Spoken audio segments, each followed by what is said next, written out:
Bismillahirrahmanirrahim. Assalamualaikum warahmatullahi wabarakatuh. Kepada Allah kita bersyukur dan kepada Nabiullah Muhammad Sallallahu Alaihi Wasallam kita bersalawat. Perkenalkan, nama saya Teguh Amin, program studi ekonomi syariah kelompok 5 semester 6. Pada video kali ini saya akan membahas mengenai penyelesaian sengketa dalam Islam. Namun pada jurnal yang saya pilih terdapat 3 submateri. Yang pertama, penyelesaian sengketa ekonomi syariah berdasarkan tradisi Islam klasik. Yang kedua, penyelesaian sengketa dalam praktik ekonomi syariah di luar pengadilan. Yang ketiga, penyelesaian sengketa dalam praktik ekonomi syariah di luar pengadilan menurut hukum Islam. Pada poin pertama itu penyelesaian sengketa ekonomi syariah berdasarkan tradisi Islam klasik. Al-sulh, perdamaian.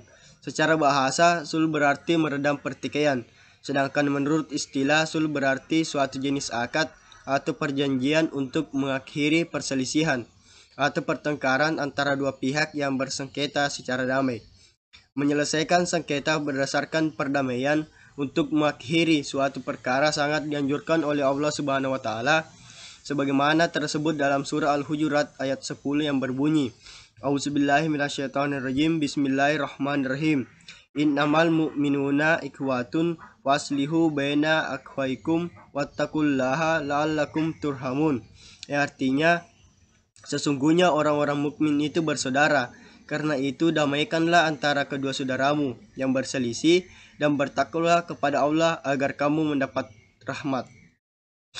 Rukun yang harus dipenuhi dalam perjanjian perdamaian yang harus dilakukan oleh orang melakukan perdamaian.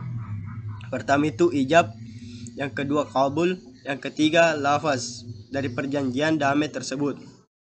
Jika ketiga hal ini sudah terpenuhi, maka perjanjian itu telah berlangsung sebagaimana yang diharapkan.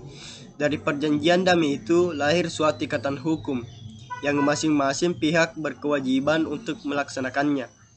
Perlu diketahui bahwa perjanjian damai yang sudah disepakati itu tidak bisa dibatalkan secara sepihak. Jika ada pihak yang tidak menyetujui isi perjanjian itu, maka pembatalan perjanjian itu harus ada persetujuan kedua belah pihak. Kemudian, syarat-syarat sahnya suatu perjanjian damai dapat diklasifikasi kepada beberapa hal sebagai berikut. Pertama, hal yang menyangkut subjek. Yang kedua, hal yang menyangkut objek. Yang ketiga, persoalan yang boleh didamaikan. Yang keempat, pelaksanaan perdamaian.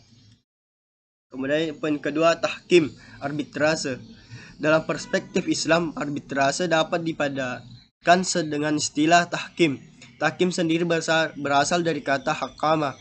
Secara umum, hakim memiliki pengertian sama dengan arbitrase yang dikenal dewasa ini, yakni pengangkatan seorang atau lebih sebagai wasit oleh dua orang yang berselisih atau lebih, guna menyelesaikan perselisihan mereka secara damai. Orang yang menyelesaikan disebut dengan hakam. Tradisi arbitrasi ini lebih berkembang pada masyarakat Mekah sebagai pusat perdagangan untuk menyelesaikan sengketa bisnis di antara mereka. Ada juga yang berkembang di Madinah, tetapi lebih banyak dalam kasus-kasus yang berhubungan dengan pertanian, sebab daerah Madinah dikenal dengan daerah agraris. Nabi Muhammad SAW sendiri sering menjadi mediator dalam berbagai sengketa yang terjadi baik di Mekah maupun di Madinah. Ketika daerah sudah berkembang lebih luas, mediator ditunjuk dari kalangan sahabat dan dalam menjalankan tugasnya tetap berpedoman pada Al-Quran, Al-Hadis, dan ijtihad. Kemudian sub kedua itu penyelesaian sengketa dalam praktik ekonomi syariah di luar pengadilan. Pertama, perdamaian dan alternatif penyelesaian sengketa.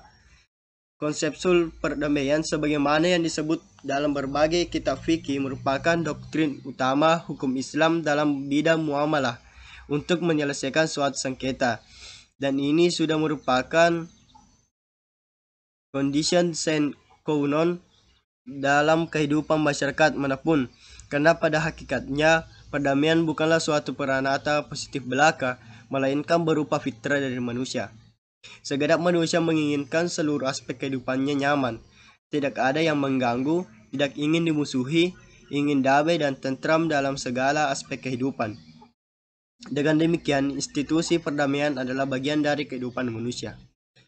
ADR merupakan penyelesaian sengketa di luar pengadilan atau dikenal dengan sebagai litigasi yang merupakan argumentum contradictio dari litigasi. Bentuk-bentuk ADR sebagai berikut. Pertama, konsultasi. Konsultasi adalah aktivitas konsultasi atau perundingan seperti klien dengan penasihat hukumnya. Selain itu, konsultasi juga dipahami sebagai pertimbangan orang-orang terhadap suatu masalah. Yang kedua, negosiasi. Negosiasi proses yang dilakukan oleh dua pihak dengan permintaan kepentingan yang saling berbeda dalam membuat suatu persetujuan secara kompromis dan memberikan kelonggaran. Yang ketiga, konsiliasi.